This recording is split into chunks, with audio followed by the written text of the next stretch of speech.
வணக்கம் மக்களே. பெண்களுக்கு சில பொருட்கள் மேலே மிக ரொம்ப அதிகமான ஈடுபாடு இருக்கும். இதுனா அந்த சின்ன சின்ன பர்ஸு வாங்குறது, சின்ன சின்ன ஹேண்ட்பேக்ஸு, அப்புறம் வந்து செப்பல்ஸ் இருந்தாலும் 2 செட்டு 5 செட்டு 6 செட்டு இருந்தாலும் அதை பார்க்கும்போது அழகாக இருக்குன்னு வாங்கிடுவோம். அதே மாதிரி எனக்கு இந்த மண்பானை மேலே ரொம்ப ஒரு ஆசை. இந்த மண் பாத்திரங்கள் மேலே ரொம்ப ஒரு ஆசை. இப்போ நாங்கள் ரீசெண்டாக இதுக்கு போயிருந்தோம், பாண்டிச்சேரி போயிருந்தோம். இப்போ 2 வீலரில் தான் போயிருந்தோம் நாங்கள். அதனால் நான் இருக்கட்டுமேன்னு சொல்லிட்டு ஒரு டவலும் ஒரு ஷால் எடுத்து போட்டு போனேன், வெயிலாக இருக்கேன்னு சொல்லிட்டு. அங்கே வந்து நாங்கள் வர வழியில் பார்த்தா ஒரு மண்பானை கடை இருந்தது. ஒன்றும் இல்லை, ஒரு 4-5 இருந்தது. அது ரொம்ப பார்க்கவே அழகாக இருந்தது. அதை விட்டு எனக்கு வர முடியல. தேவையே இல்லைனாலும் அந்த பொருள் வாங்கணும் அப்படின்ற ஒரு ஈடுபாடு. இன்னொன்று யூஸ் பண்ணிவிடுவேன் நான் கரெக்டாக.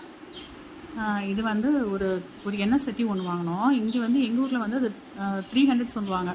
அங்கே வந்து 250 இருந்தது வித் மூடியோடையே. அதனால் சரி, ரேட்டும் கம்மியாக இருந்ததுன்றதுனால வாங்கிட்டோம்.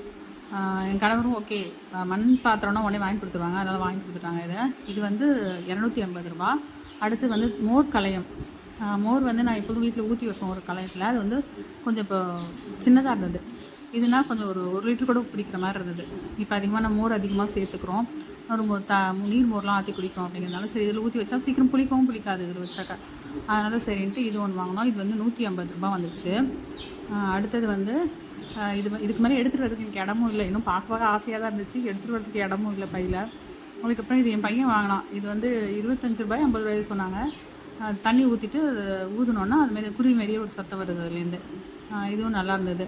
இந்த பொருள்லாம் வாங்கினதுக்கு ஃப்ரீயாக அந்த அம்மா வந்து ஒரு சின்னதாக ஒரு டீ கப்பு ஒன்று என் பையன் எடுத்து பார்த்துட்டு இருந்தான். சரி, அதை எடுத்துக்கப்பா அப்படின்னு சொல்லிட்டாங்க. அந்த டீ கப்பு ஒன்று ஃப்ரீயாக கொடுத்தாங்க.